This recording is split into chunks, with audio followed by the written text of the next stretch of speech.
Hi guys, कैसे हो आप सब।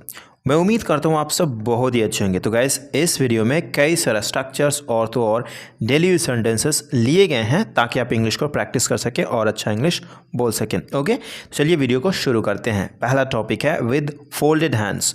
विद फोल्डेड हैंड्स का मतलब होता है हाथ जोड़कर। कई बार क्या होता है, आप हिंदी में ऐसे कहते होंगे जैसे मैं आपसे हाथ जोड़कर विनती करता हूँ या फिर हाथ जोड़कर माफ़ी मांगता हूँ, उस जगह पे आप विद फोल्डेड हैंड्स को यूज़ कर सकते हैं। ओके, जैसे उसने माफ़ी मांगते हुए हाथ जोड़कर विनती की। विनती करना या फिर गिड़गिड़ाना, उस जगह पे आप प्लीड को यूज़ करेंगे। ओके, प्लीड का सेकंड फॉर्म होता है प्लीडेड। ओके, तो जैसे आप कह सकते हैं she pleaded with folded hands begging for her forgiveness. हाथ जोड़कर मैं आपसे माफ़ी मांगता हूँ। I ask for forgiveness with folded hands. I ask for forgiveness with folded hands. मैं हाथ जोड़कर आपसे विनती करता हूँ, मेरे पीछे मत आओ। डोंट फॉलो मी, पहले भी बोल सकते हैं, बाद में भी बोल सकते हैं। आई प्लीड यू, मैं आपसे आग्रह करता हूँ, विनती करता हूँ, गिड़गिड़ाता हूँ विद फोल्डेड हैंड्स, हाथ जोड़कर। Don't follow me, don't come behind me. मैं आपसे हाथ जोड़कर विनती करता हूँ, मेरा काम जल्दी करवा दो। यहाँ पे सेपरेट में भी बोल सकते हैं या फिर साथ में भी बोल सकते हैं। जैसे आई request you with folded hands, मैं आपसे रिक्वेस्ट करता हूँ। इसी में इंक्लूड करना चाहते हो तो कह सकते हैं to get my work done quickly, या फिर इसे चाहें तो आप इम्पेरेटिव में अलग निकाल दें इस तरह से, to get my work done quickly मतलब मेरा काम जल्दी करवा दो। I request you with folded hands, आप चाहें तो इसी में इंक्लूड करके भी बोल सकते हैं। इसका हिंदी मतलब ये होता है कि मैं आपसे हाथ जोड़कर विनती करता हूँ, मेरा जल्दी काम करवा दो। जल्दी करवाने के लिए, ओके, मेरा काम जल्दी करवाने के लिए मैं आपसे विनती करता हूँ, आपसे हाथ जोड़ के विनती करता हूँ। आप ऐसे भी सोच सकते हैं। तो मतलब वही है, फीलिंग वही है। आप चाहो तो अलग बोलो या फिर साथ में बोलो। ओके गाइस, अगर आप 400 से अधिक केवल एडवांस इंग्लिश स्ट्रक्चर्स का ई बुक चाहते हैं जिसमें 400 से प्लस केवल स्ट्रक्चर्स कवर किया हुआ है, ओके, अगर आप चाहते हैं तो इस वीडियो को डिस्क्रिप्शन में एक लिंक दी गई है जिसके थ्रू आप उसे परचेस कर सकते हैं केवल 99 रुपीज़ में। अगर अभी भी आपको डाउट है कि इसमें क्या क्या इंक्लूड किया हुआ है तो आप मुझे डायरेक्ट कांटेक्ट कर सकते हैं, जो नंबर इसमें दिया हुआ है। डायरेक्ट मुझे कांटेक्ट करिए, मैं आपको बता दूंगा कि क्या क्या है और उसके बाद डेमो भी मैं आपको दिखाई दूंगा। ओके, अगला टॉपिक है पेपर टाइगर। पेपर टाइगर का मतलब होता है बातों का शेर। कई बार क्या होता है, कुछ लोग ऐसे होते हैं जो बातों में बहुत कुछ कह देते हैं और एक्चुअल में होते नहीं वो चीज़ें, जैसे कि मैं ये कर दूंगा वो कर दूंगा। मतलब ना, कहते हैं बातों का तुम शेर हो, तुमसे होता कुछ नहीं और तुम हो भी नहीं कुछ, और बातों का शेर होना, तो उस जगह पे हम पेपर टाइगर को यूज़ करेंगे। जैसे you are a paper tiger, मतलब तुम ना बातों का शेर हो। मान लो कि अपनी वाइफ को बहुत बोलते हो, बहुत तुम बोलते हो, लेकिन एक्चुअल में जब सामने आती है तुम कुछ नहीं बोल पाते हो, मतलब कि उसकी बुराई वगैरह जो भी करते हो, मतलब कि तुम बातों का शेर हो, एक्चुअल में सामने से कुछ नहीं बोल पाते हो।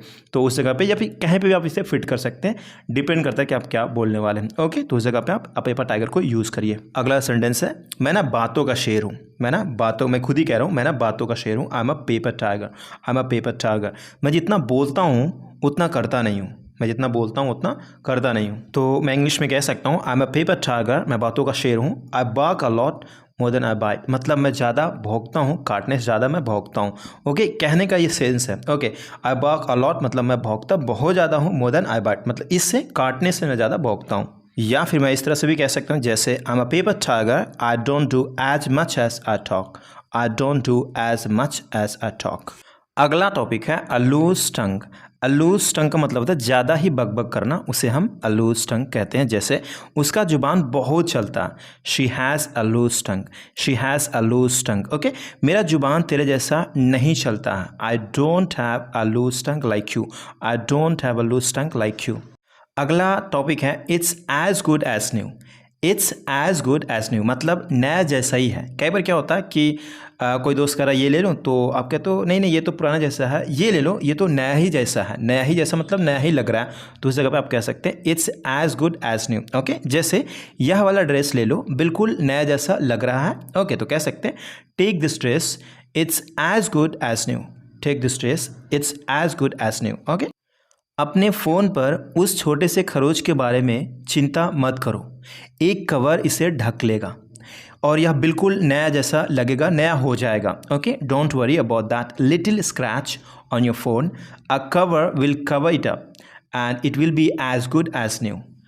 अगला टॉपिक है in bits and pieces. In bits and pieces का मतलब होता है टुकड़ों टुकड़ों में। ओके, जैसे मैंने फिल्म को टुकड़ों टुकड़ों में देखा, I watch the movie in bits and pieces.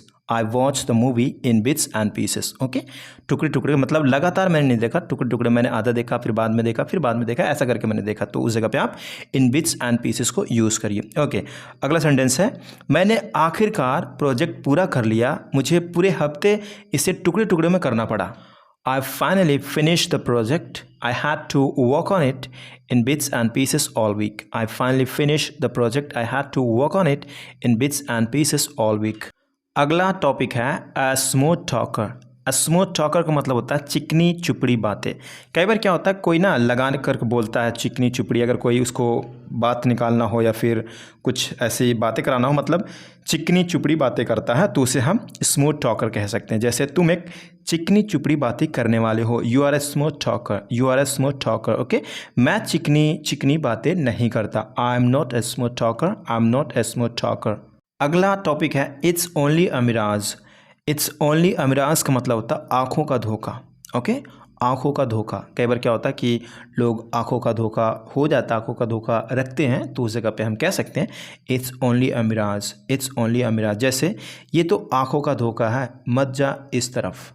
It's only a mirage, don't go this way, मतलब कि वो सच नहीं है, आँखों का धोखा है, तो उसे हम कहते हैं it's only a mirage. Okay, अगला सेंटेंस है, ये तो आँखों का धोखा है, कुछ नहीं होने वाला तुम्हें। It's only a mirage, nothing is going to happen to you, nothing is going to happen to you. अगला टॉपिक है in broad daylight. In broad daylight का मतलब होता है दिन दहाड़े, दिन दहाड़े। उस जगह पे आप इन ब्रॉड डेलाइट को यूज़ करिए। जैसे वह दिन दहाड़े मुझे धमकी दे रही है, she is threatening me in broad daylight, she is threatening me in broad daylight. Okay, उससे दिन दहाड़े पीटा गया, कोई नहीं आगे आया उसे बचाने के लिए। He was beaten in broad daylight, he was beaten in broad daylight, nobody move forward to save him. अगला टॉपिक है you name it. You name it, उसके बाद जो कहते हैं जैसे you name it I have got it, इसे आप रट जाइए। जैसे कई बार क्या होता है कि आपका दोस्त आकर कहता है कि मुझे ब्लैक पेन चाहिए और रेड पेन चाहिए और तो और मुझे कुछ रंग भरी चाहिए, साथ में मुझे बुक्स भी चाहिए। तो आप कहते हो जो भी आपने लिया, जो जो नाम आपने लिया वो सभी मेरे पास है, तो उस जगह पे आप कह सकते हैं you name it I have got it, you name it I have got it. Okay, situation इसका यही है और उस जगह पे आप इसे यूज़ करिए। हिंदी पे मत जाइए इसको, simply you name it I have got it, मतलब जो भी सामने वाला कुछ आपसे पूछ रहा है वो वैरायटी आपके पास सब चीज़ है, तो आप सिंपली कहते हैं you name it I have got it.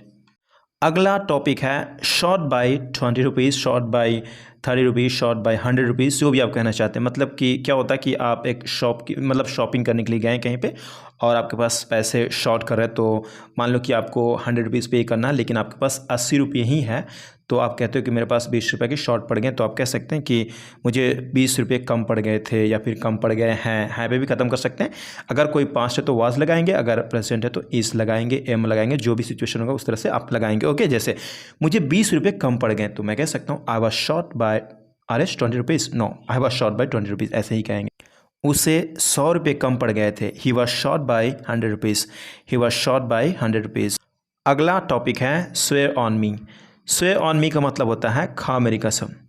Okay, कई बार हम कहते हैं खा मेरी कसम तू झूठ नहीं बोल रही है, खा मेरी कसम तू वहाँ नहीं गई थी, खा मेरी कसम तू मेरे से लड़ाई नहीं करना चाहती थी, तो उस जगह पे आप कहेंगे स्वेयर ऑन मी। उसके बाद जो सेंटेंस कहना चाहते हैं आप कहेंगे जैसे खा मेरी कसम कि तू झूठ नहीं बोल रही है, swear on me that you are not lying, खा मेरी कसम तूने आज फिल्म देखने के लिए नहीं गई, swear on me that you didn't go for movies today. अगला टॉपिक है सब्सिक्वेंटली। सब्सिक्वेंटली का मतलब होता है बाद में। ओके, सब्सिक्वेंटली बाद में। जैसे उसने मोबाइल खरीदा और बाद में उसे तोड़ दिया, he bought a mobile and subsequently broke it, he brought a mobile and subsequently broke it. Okay, उसने मुझे मारा और बाद में माफ़ी मांगी, he beat me and subsequently apologised, he beat me and subsequently apologised. उसने एक कार खरीदी और बाद में बेच दी, he purchase a car and subsequently sold it, he purchase a car and subsequently sold it. उसने मुझे पैसे दिए और बाद में छीन लिए, he gave me money and subsequently snatched it. Being के नाते, होने के नाते। ओके, कहते हैं being a teacher I'm going to teach you. Being a father, I'm going to direct you. Okay, being a teacher, I'm not going to complain you. Okay, तो आप जो भी चाहते हैं बोलते रहिए, नो डाउट. ओके, छात्र होने के नाते मैं रोज़ाना कुछ सीखता हूँ. Being a student, I learn something daily. I learn something daily. अध्यापक होने के नाते मैं अपने छात्रों से प्यार करता हूँ. Being a teacher, I love my students. I love my students. माँ होने के नाते मैं अपने बच्चों का ख्याल रखती हूँ. Being a mother, I care my baby. बाप होने के नाते, पापा होने के नाते मैं अपने बेटे को गाइड करता हूँ. Being a father, I guide my son. I guide my son. Together, एक साथ. Together, एक साथ. हम एक साथ सोते हैं. We sleep together. हम एक साथ सोते हैं. We sleep together. हम एक साथ खाना खाते हैं. We eat food together. We eat food together. वह दोनों एक साथ स्कूल जाते हैं. They both go to school together. They both go to school together. तुम दोनों एक साथ क्रिकेट खेलते हो. You both play cricket together. You both play cricket together. Safe and sound. Safe and sound मतलब सही सलामत. हम अपने घर सही सलामत पहुंच चुके हैं. We have arrived home safe and sound. Safe and sound. Okay, मुझे बता देना जब सही सलामत पहुंच जाओ. Inform me when you reach safe and sound. When you reach safe and sound, please inform me because I need to care about you. That's why just I want you to inform me when you reach safe and sound. वह सही सलामत यहाँ आ चुका है. He has come here safe and sound. He has come here safe and sound. बच्चा सही सलामत सो गया. Baby slept safe and sound. Baby slept safe and sound. अगला टॉपिक है even if I want. Even if I want, चाह कर भी. मैं चाह कर भी तुम्हें भूल नहीं सकता. I can't forget you even if I want to. मैं चाह कर भी तुम्हारे बिना नहीं जी सकता. I can't live without you even if I want to. I can't live without you even if I want to. वह चाह कर भी मुझे कभी फ़ोन नहीं कर सकती. She can never call me even if she wants to. She can never call me even if she wants to. तुम चाह कर भी ये नौकरी नहीं छोड़ सकते. तुम चाह कर भी ये नौकरी नहीं छोड़ सकते. You can't resign this job even if you want to. You can't resign this job even if you want to. अगला टॉपिक है fail to. fail to का मतलब होता है असफल हो जाना, मतलब फेल हो जाना. जैसे मैं तुम्हें समझाने में असफल हो चुका हूँ तो मैं कह सकता हूँ I have failed to make you understand. यहाँ पे जो बनाया हुआ इसका हिंदी ये होगा मैं तुम्हें समझने में असफल हो चुका हूँ. समझाने के लिए to make you understand और समझने के लिए ये सही बना हुआ I have failed to understand you. कई बार हम ऐसे भी कहते हैं मैं तुझे समझने में असफल हो चुका हूँ मतलब फेल हो चुका हूँ. तो आप ये सही सिंपली कहेंगे I have failed to understand you. अगर आप कहते हैं मैं तुम्हें समझाने में तो आप कहेंगे यहाँ पे to make you understand. Okay, इस बात को ध्यान रखिएगा. यह कंपनी अपने वर्कर को पैसा देने में असफल हो चुका है. This company has failed to give money to their worker. This company has failed to give money to their worker. मैं उस पार्टी में जाने से असफल हो गया. I failed to go to that party. I failed to go to that party. मैं इस बार एग्ज़ाम में फेल नहीं होऊंगा. मैं इस बार एग्ज़ाम में फेल नहीं होऊंगा. I won't fail in the exam this time. I won't fail in the exam this time. I hope you got it everything guys. मिलते हैं अगले वीडियो में. तब तक के लिए अपना ख्याल रखिए. Have a good day. Bye bye.